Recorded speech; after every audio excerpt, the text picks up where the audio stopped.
Since the beginning of recorded history, the human race has been at war. First with members of their own family, then their fellow countrymen, and finally nations at large. Yet perhaps the starting ground for all these conflicts lays somewhere deeper, within the very character of the human condition, in the dark, untouchable crevices of the human heart. It is said that the first iniquity of free will began even before the maiden pilgrimage from the embryo, preceding the very creation of the earth itself, in the forelife of souls in the heavenly realms. The dawn of warfare, some believe, was initiated by a fallen angel whose trespass against God was pride. In ancient Babylonia, in an age so long ago that the exact millennium remains in question, the Tower of Babel began construction. It was to be the single greatest achievement of the human race. A tower so tall that its summit would reach the heavens, and by it prove to the world that their race was superior. It would be God's irony that it would never be finished. Time passed, nations fell, a machine age emerged, and once again the ingenuity of the species which held dominion over all others unveiled what was at the time the most monumental accomplishment ever imagined, the largest machine yet constructed. An automation so mammoth and so revered, even before its first demonstration, that its only befitting name was Titanic. On April 10th, 1912, it set sail. It was boasted to be the ship that God himself could not sink. It would be God's irony that the very element that was meant to keep it afloat would cause it to sink. Water, frozen water, in the form of an iceberg. Not even one voyage did it complete. And then the next age embarked into the annals of human history, perhaps the last age, the space age. Competition for victor was unparalleled. Powerful nations spent billions in unabashed rivalry to outdo the other. The Soviet Union launched the first orbiting satellite, the first animal, the first man. They had logged 500% more hours in space than the United States. And in June of 1969, they launched an unmanned probe to the moon to retrieve the first soil sample from another world, just 1 month before Apollo 11. That's how close the race was.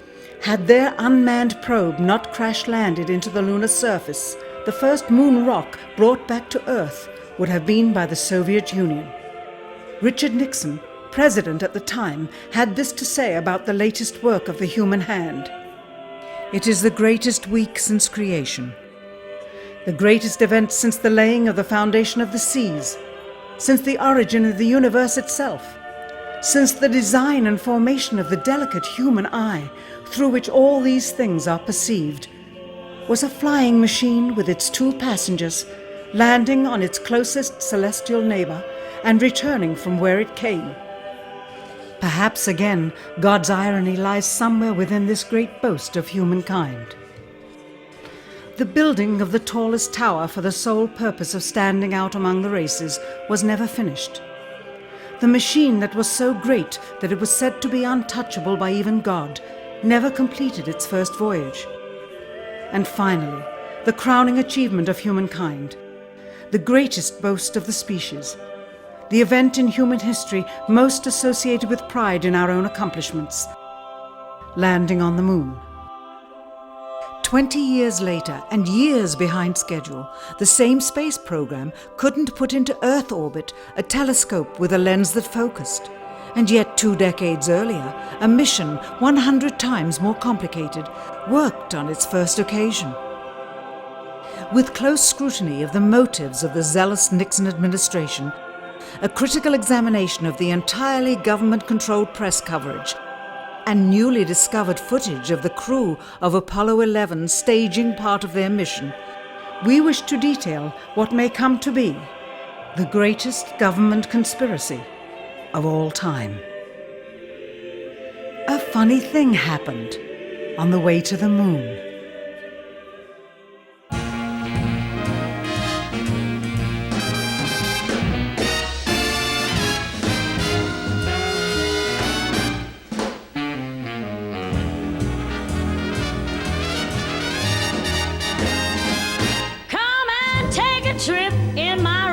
ship.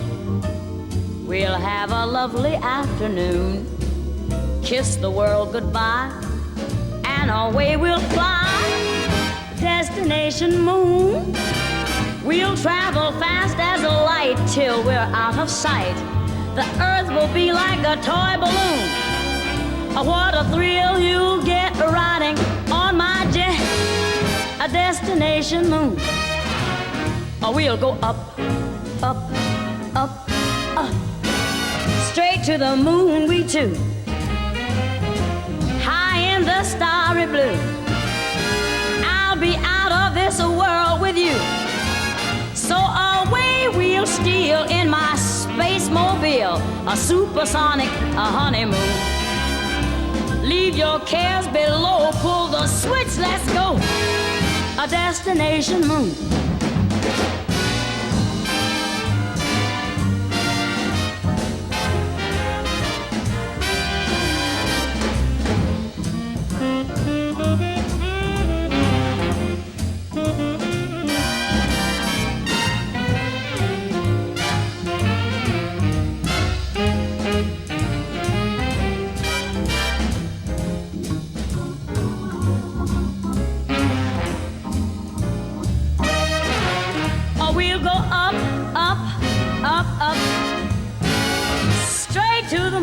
Too.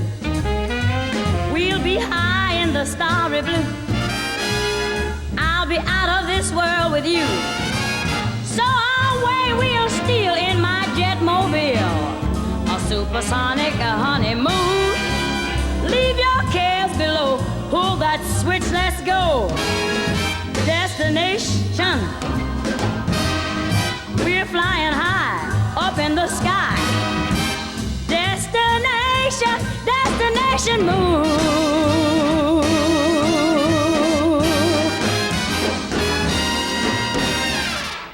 Dr. von Braun, how would you say we stand in relation to the Russians, and do you think we can ever catch up? I'm convinced that in the space field, the Russians are ahead of us, particularly in large weightlifting capability. And that at the moment, the problem is not so much to catch up, but first build up the working speed that they have already demonstrated. After we are running as fast as they do, there's still a considerable gap to close, and only the future will tell whether we'll manage to close that gap. We cannot and will not ever get into this race as we should, so long as all of our objectives are short-term objectives. We've got to have no finite end to our objectives. The end of our objectives should be as far as we can see at any given time. But right now, we need a 10 to 12-year program that has as its ultimate goal the manned domination of space. And if we don't, we're going to be in trouble. I believe that this nation should commit itself to achieving the goal before this decade is out of landing a man on the moon and returning him safely to the earth. We must assure our preeminence in the peaceful exploration of outer space, focusing on an expedition to the moon in this decade. T-minus 60 seconds and counting. We passed T-minus 60. 55 seconds and counting.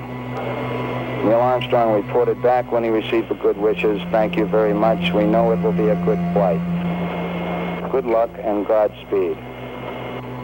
40 seconds away from the Apollo 11 liftoff. All the second stage tanks now pressurized. 35 seconds and counting. We are still go with Apollo 11. 30 seconds and counting. Astronauts report it feels good. T-minus 25 seconds. 20 seconds and counting. T-minus 15 seconds. Guidance is internal. 12, 11, 10, 9. Ignition sequence start. 6.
unbeknownst to the citizenry, high above the Earth, beginning at an altitude of 1,000 miles and extending an additional 25,000 miles, lay lethal bands of radiation called the Van Allen radiation belts. Every space mission in history with humans on board, from both the United States and Soviet Union, from the first in 1961 to the present, has been well below this deadly radiation field. Mercury, Gemini, Soyuz, Skylab, the Space Shuttle, all maintained altitudes well below 1,000 miles. All except Apollo. The more experienced Soviets spent 100 hours in space for every 20 hours of the US. In order to survive the hour-and-a-half journey through this radiation field necessary to reach the moon and return, solid lead shielding between the astronauts and the exposure outside would be required. The mammoth Saturn V rocket used by Apollo was already 35 stories tall and weighed as much as a battleship. To add additional tonnage in the form of a lead barrier completely surrounding the crew members would have made it impossible for the vehicle to get off the ground. That is why the Soviets, though more advanced, only sent an unmanned probe to the moon. The Apollo spacecraft's narrowest shielding was less than 1/8 of an inch of light aluminum. In 1998, the Space Shuttle flew to an altitude of 350 miles, one of its highest altitudes ever, hundreds of miles below the beginning of a field of radiation that was so severe that the astronauts inside of their shielded spacecraft and inside of their shielded spacesuits saw flashes of light with their eyes shut that they described as shooting stars, due to radiation penetrating first the shuttle's shielding, then their spacesuit shielding, then their skulls, and finally the retinas of their closed eyes. As a result, CNN issued the following report noting NASA's unpredicted surprise. The radiation belt surrounding Earth may be more dangerous for spacewalking astronauts than previously believed. Scientists say the phenomena known as the Van Allen belts can spawn killer electrons when the Earth's magnetic field changes. These electrons that are being studied could have an important effect, not only on satellites, which has happened in the past, but could also affect the astronauts by creating large doses of radiation that could influence their health. The electrons can penetrate through various materials, including spacesuits, and can pass through, in fact, the walls of the space station, and can create high charges deep inside of these objects. President Kennedy, a man of political, not scientific background, set the irrevocable goal of landing a man on the moon by the end of the 1960s, just days after America's first astronaut had spent a mere 16 minutes in space, not even achieving a single orbit around the Earth. We choose to go to the moon in this decade and do the other things, not because they are easy, but because they are hard. We take an additional risk by making it in full view of the world. But as shown by the feat of astronaut Shepard, this very risk enhances our stature when we are successful. The technology necessary to launch the massive Saturn V rocket and an intercontinental ballistic missile is 95% similar. When the Soviet Union launched mankind's first satellite, Sputnik, in 1957, there was grave concern that they had mastered space ahead of the United States and might use this advantage to launch a first nuclear strike from an orbit high above North America. When they also put the first animal in space, then the first man in space, then achieved the first spacewalk, the first crew of 3, and the first ever of 2 simultaneously orbiting spacecrafts, concern turned to fear and then horror as America watched their communist enemy achieve all these firsts with no hope in sight of ever catching up. President, a member of Congress said today that he was tired of seeing the United States second to Russia in the space field. I suppose he speaks for a lot of others. What is the prospect that we will catch up with Russia and perhaps surpass Russia in this field? However tired anybody may be, and no one is more tired than I am, it is a fact that it's going to take some time, and I think we have to recognize it. They secured these large boosters which have led to their being first in Sputnik and led to their first putting their man in space. We are, I hope, going to be able to carry out our efforts with due regard to the problem of the life of the man involved this year. But we are behind. If it was impossible to better the Soviets in the space race, which was really a race of technological armaments, what could be done? How could America offset the threat of superior weaponry? Throughout the history of rivalry and war, astute generals of lesser armies than their counterparts have used deceit and misinformation as a method to achieve victory. In World War II, for example, columns of inflatable tanks were placed at locations afar from Normandy to draw German forces away from the real location of invasion. The Star Wars missile defense program rigged tests to make it seem more advanced than it really was. That's the conclusion of the General Accounting Office. The aim was to fool the Soviet Union about US military readiness during the Cold War.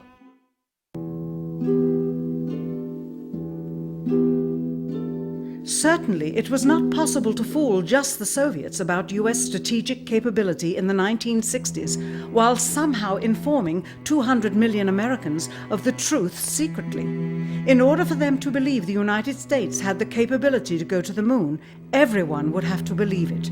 Furthermore, the pride of a nation was at stake, and the goal of a martyr, not to mention the growing unrest domestically of a government throwing tens of thousands of lives away in a foreign war riddled with contradiction and ambiguity. In addition, the Apollo program had already spent billions of dollars. If it failed to achieve its goal with such an investment, it would indeed be a large and bitter pill for the taxpayers to swallow. The cost of the program, whose sole goal was to be the first to plant a flag on the lifeless rock just outside the Earth, if adjusted for inflation to the 21st century, was $135 billion. With a profit margin of just 7%, this would be equal to over $9 billion profit going to the privileged contractors chosen by their friends at NASA. If the machinery was in fact only achieving Earth orbit, as other earlier missions had already done, then the completion and functionality of the other components would not have been as important, and even more profit would have been made. $135 billion could feed 2 million people for their entire lives. It could also buy 2 million two-bedroom houses. Yet how could such an undertaking be kept secret, and for such a long time? To the latter, one needs only to remember that an unsolved riddle 6 years older, the assassination of President Kennedy, still daunts the minds of the vast majority of Americans. As a parent of a conspiracy, as his assassin being assassinated himself, the truth of the matter has still escaped history. In keeping a secret of the magnitude of the Apollo missions being fraudulently created, one turns to the Manhattan Project for comparison. Surreptitiously building the first nuclear bomb during the early to mid-1940s involved 129,500 people over a 3-year period. Yet the secret did not get out.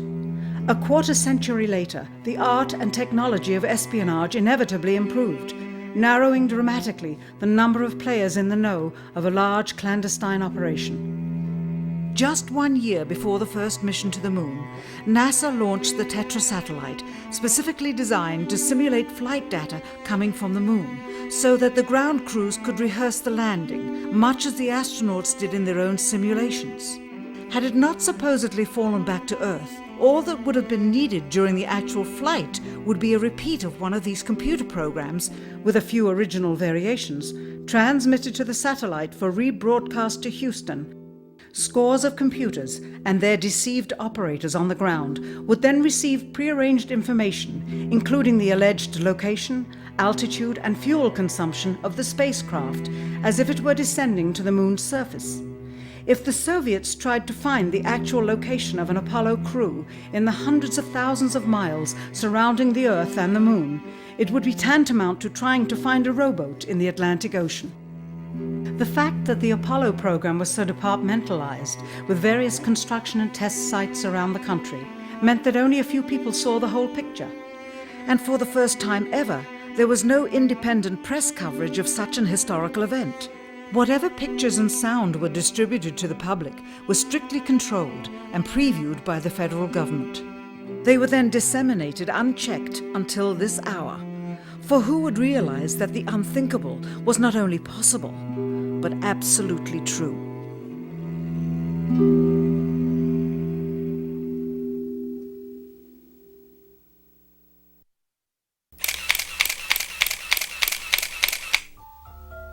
And what of the photographs? What do they tell us? On 3 separate occasions, our office asked NASA's Public Relations Department for every single picture of an astronaut on the surface of the Moon, just during the maiden voyage of Apollo 11. Many duplicates were sent. In all, fewer than 20 pictures were found, including first-hand investigation on site at the agency's vaulted archives. Quite surprising, considering the historical significance of the event. These very photographs are the same ones circulated year after year on anniversary commemorations. It is estimated that in just the first 60 minutes on the Moon, motivated by the tenuous nature of the circumstances, many more exposures could have been expediently taken. Also surprising is the scarcity of photographs of the mission's chief pioneer, Neil Armstrong. The greatest achievement in human history, and of the man whose first step echoed around the world, dawning a new age of scientific enlightenment, there is only one full-body picture of him on the Moon, besides this ghostly reflection. This one, taken by an automatic camera mounted on the side of the lunar module. Perhaps he feared liability should the whole conundrum later become unraveled. Perhaps he has forgotten that he attested to the authenticity of the event with his signature on this plaque engraved by the federal government. In fact, in the more than 30 years since the event, aside from NASA's initial press conference and the occasional brief anniversary remarks where few questions were permitted, he has never given one on-camera interview to anyone, ever. From an analytical standpoint, photographic anomalies have to be sought out with an understanding of lighting and shadows. The most straightforward is simple. When objects are lit solely by the sun, as all the scenes on the Moon were said to be, after all, lighting equipment was not only impractical, it was unnecessary in bright sunlight, then all shadows, regardless of the landscape, will run parallel with one another and never intersect, as shown by this example. In these seldom-seen photographs, obtained from a rarely used auxiliary NASA archival site, it is clear that these scenes were lit with artificial light. These shadows, which are cast at different angles, are evidence that a second light source is being used. In addition, the sun would not cause an isolated hotspot like this, only an artificial light would. Again, intersecting shadows and another hotspot. And again. And again. It is simply impossible for this picture to have been taken with sunlight on the Moon. Here, the shadows are shown to be as black as pitch. And yet here, completely in a shadow, the astronaut is lit up like a Christmas tree. How can this be? Or this, on the shadow side of the lunar module. In this magnification of an Apollo photograph, a rock, very likely a papier-mâché prop because of the crease here, is categorized with the letter C. In later releases of the same picture, the letter is gone, probably airbrushed out. Here, a crosshair, which was burned directly into the image from the film plate, and thus should always appear on top of the objects in the photograph, appears behind the object in this scene, clearly revealing a composite of 2 pictures into one. Someone apparently forgot to create a burn crater underneath the lunar module's 10,000-pound thrust engine, despite the fact that during ground tests there was a real concern for the vehicle falling into the hole the engine created as it descended. Here is a depiction based on the latest specifications and scientific data. In these enlargements, it looks as though the lunar module was simply placed there. Not even one speck of moon dust on the landing pod. As a result, all subsequent flights had to have the same discrepancy, which was explained away by the effect of no atmosphere. And what about stars? On the moon, with no atmosphere, they must have been quite a sight to behold. Yet there is seldom any mention of them, if ever, by any of the astronauts on any of the missions. Undoubtedly, creating a mural with all the constellations properly placed in the sky would have been virtually impossible to create accurately, much less realistically. A competent amateur astronomer would have been able to call attention to the slightest error in measurement. The answer? Not to talk about the stars. Ever. In their post-flight press conference, it was the only question to which Neil Armstrong responded with an absence of memory. When you looked up at the sky, could you actually see the stars and the solar corona in spite of the glare? We were never able to see stars from the lunar surface or on the daylight side of the moon by eye without looking through the optics. I don't recall during the period of time that we were photographing the solar corona what stars we could see. I don't remember seeing any. Years later, though, Michael Collins would remember seeing the elusive stars and wrote about them in Expeditions to the Moon. It seems his memory improved the older he got. Why don't stars appear in any of the photographs? Simply because the proper, mostly closed exposure setting for the camera's iris, set that way to compensate for the bright sunlight on the moon's surface, completely diminished the faintness of relatively distant specks of diminutive light. This answer is true. It does not, however, explain why they never took any pictures of the stars by themselves, with an exposure setting perfect for them. While they took 3 automobiles to the moon, they never took a photographic telescope. Had they done so, they would have been able to see farther into the universe than had ever before been realized. If they had taken a telescope and were not actually on the moon, they would have had to concoct undiscovered galaxies that might one day prove to be non-existent. The cost of the 3 moon rovers in 21st century currency? Nearly $60 million each, though they had fewer parts than a Jeep. Where was all this money going? Then there's the flag, blowing in the wind, at least twice, on the atmosphereless moon. We can only guess that most of the missions were staged inside for fear of possible aerial or satellite reconnaissance from an unfriendly nation. The backpacks, designed for 1/6 gravity, must have had the cooling systems removed to allow for movement without falling over. With very near and hot studio lighting, that left one hot astronaut inside. Assuming that it was the astronauts inside, after all, their faces were always covered. The necessary mammoth amounts of air conditioning were probably responsible for the air current. Here the editor cuts to a still shot of the flag, just as the effect becomes noticeable. Here it is unchecked. This rare clip, attained decades ago, was never re-released with the inevitable increase in experience and scrutiny.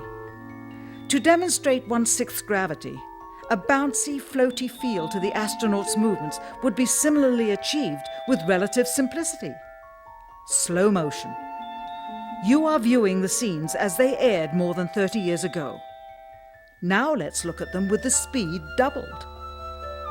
It becomes discernible that they are, in fact, in Earth's gravity, and are no more leaving the ground than they would on Earth.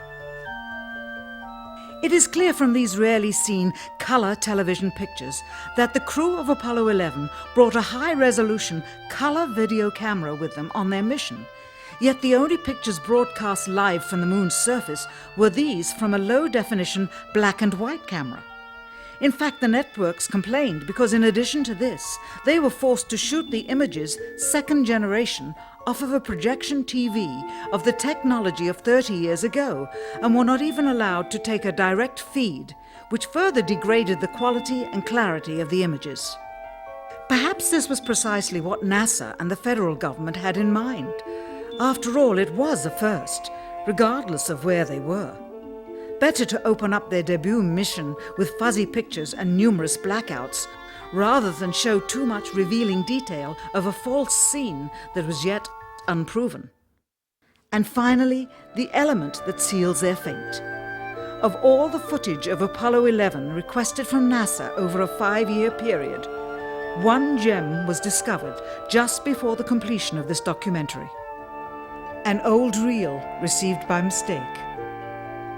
It contains the raw or unedited footage of the crew of Apollo 11, Michael Collins, Edwin Aldrin Jr. and Neil Armstrong, staging part of their mission for nearly an hour in living color, with exceptionally clear behind-the-scenes audio of conversations discussing the techniques used to achieve a disingenuous picture depicting the Earth at a distance, in order to falsely demonstrate their far journey from it and their ability to survive passing through the Van Allen radiation belts.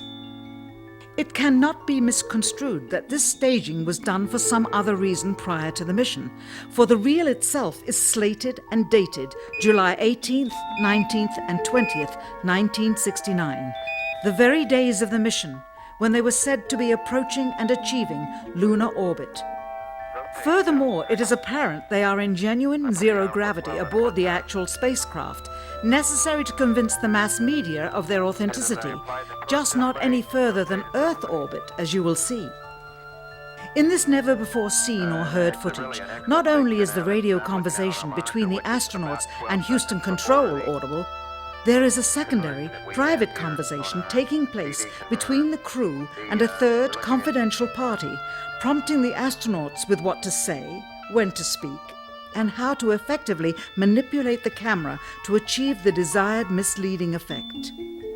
NASA claims that the Houston transmissions were the only ones taking place with the astronauts. Listen now as Houston Control initiates a conversation with the crew, only to find them too preoccupied with the behind-the-scenes trickery to respond. Moments pass and the oversight is picked up on by the clandestine third party, who quickly prompts them with, "Talk." Immediately, Neil Armstrong speaks. Hello, Apollo 11. Houston, Goldstone says that the TV looks great. Over.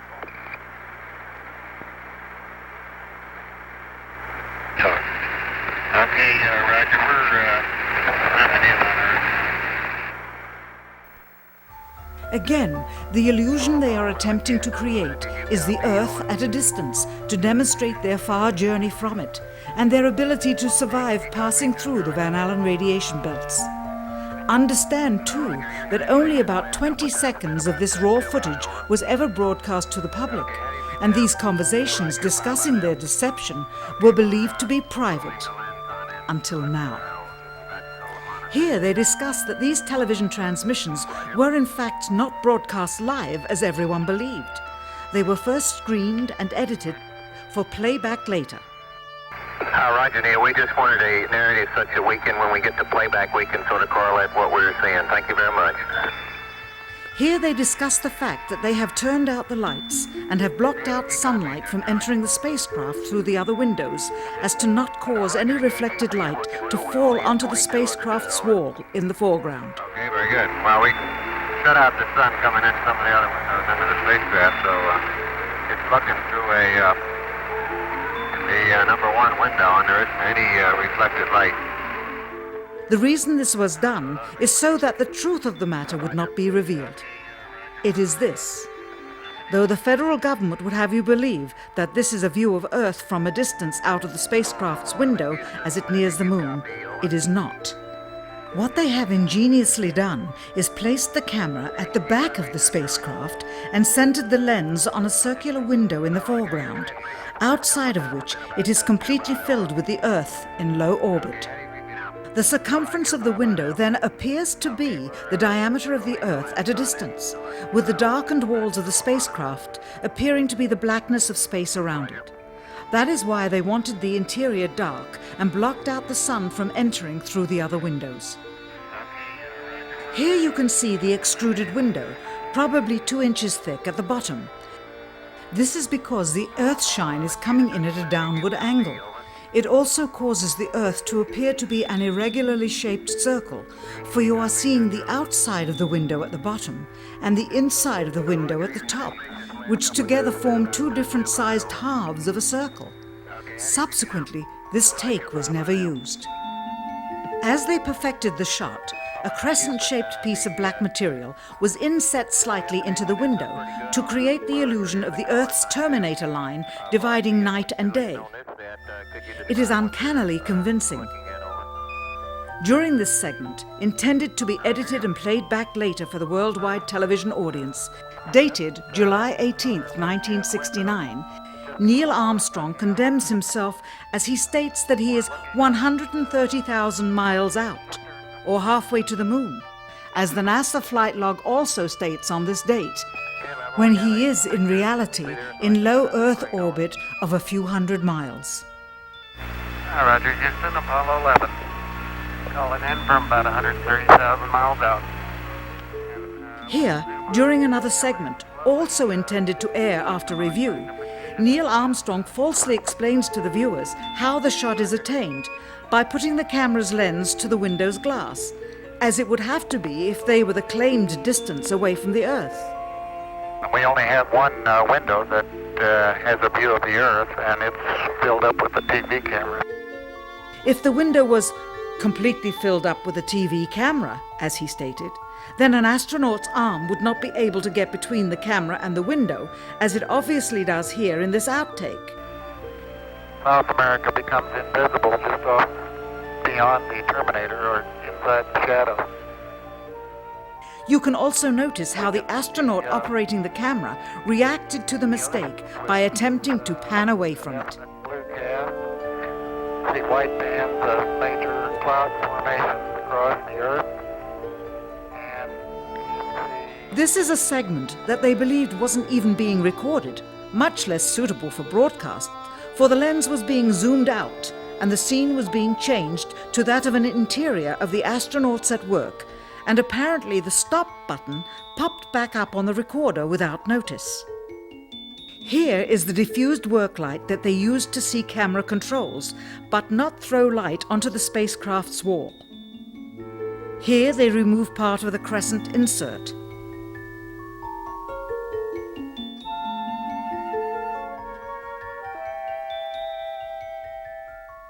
Finally, the iris is opened up and you can see the real location of the camera and the very bright and near Earth out the window. Here is the slate for the 19th of July, and the same shot of trickery on the 19th of July, and then the 20th, and the same misleading shot on the 20th. Later that evening, they were said to be walking on the moon. How can this be when they were in Earth orbit only 9 hours earlier, and the moon is some 3 days' journey away? Furthermore, if they genuinely went to the moon, why would they be faking any part of it? Why this trickery with the window? By faking being halfway to the moon, it becomes apparent that they did so because they could not even go halfway. It thus confirms that the stumbling block to their success was the lethal radiation of the Van Allen radiation belts. Since the same equipment was used on the subsequent missions in the 40 months that followed, none of them could have gone to the moon. They only increased their proficiency at staging them. When some TV viewers of the second manned mission to the moon telephoned the networks complaining that reruns of I Love Lucy were being interrupted, it became clear that for the taxpayers, once was enough. But it wasn't enough for the government and contractors. Billions of dollars of pure profit went with each return.